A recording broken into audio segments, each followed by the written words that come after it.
மாண்புமிகு தமிழ்நாடு முதலமைச்சர் ஜோசப் விஜய் அவர்கள் தமிழ்நாடு காவல்துறை மற்றும் தீயணைப்பு வீரர்களுக்கான கட்டடங்களை இன்று திறந்து வைத்தார்.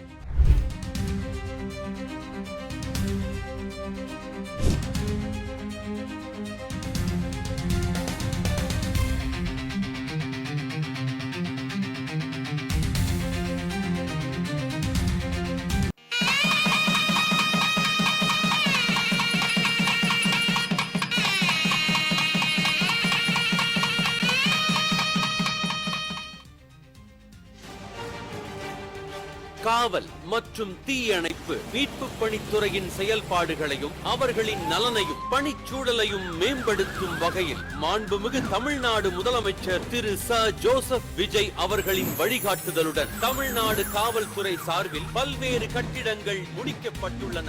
செங்கல்பட்டு மாவட்டம் பெரும்பாக்கத்தில் ரூபாய் 121.85 கோடி செலவில் 400 காவலர் மற்றும் தலைமை காவலர் குடியிருப்புகள் கட்டப்பட்டுள்ளன. சென்னை ஆவடியில் உள்ள தமிழ்நாடு சிறப்பு காவல் 5ஆம் படைப்பிரிவு, காஞ்சிபுரம் ஆயுதப்படை வளாகம் மற்றும் புனித தோமையார் மலை ஆயுதப்படை வளாகத்தில் காவலர் பல்பொருள் அங்காடிகள் மொத்தம் ரூபாய் 3 கோடி செலவில் கட்டப்பட்டுள்ளன.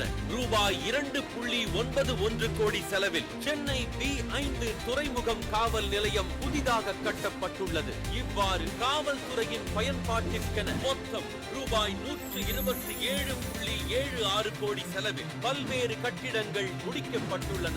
மேலும் தீயணைப்பு மற்றும் மீட்பு பணிகள் துறை சார்பில் கோயம்புத்தூர் மாவட்டம் பீளமேடு மற்றும் நாமக்கல் மாவட்டம் திருச்செங்கோடு தீயணைப்பு வீரர்களுக்கான 29 குடியிருப்புகள் ரூபாய் 10.67 கோடி செலவில் கட்டப்பட்டுள்ளன.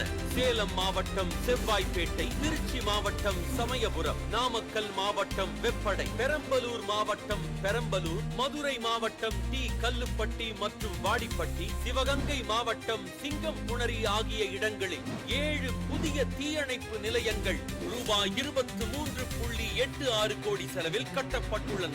கோயம்புத்தூர் மாவட்டம் மேட்டுப்பாளையத்தில் 50 தீயணைப்பு பணியாளர்களுக்கான படை குடியிருப்பு ரூபாய் 2.36 கோடி செலவில் கட்டப்பட்டுள்ளது. மொத்தம் ரூபாய் 36.88 கோடி செலவில் கட்டி முடிக்கப்பட்டுள்ள பல்வேறு கட்டிடங்கள் இன்று திறந்து வைக்கப்படுகிறது. காவல் மற்றும் தீயணைப்பு மீட்பு பணித்துறையினரின் நலனையும் பணிச்சூழலையும் மேலும் மேம்படுத்தும் இந்த முக்கியமான கட்டிட பணிகளை நிறைவேற்றி திறந்து வைக்கும் மாண்புமிகு தமிழ்நாடு முதலமைச்சர் அவர்களுக்கு எங்கள் மனமார்ந்த நன்றிகளை தெரிவித்துக் கொள்கிறோம்.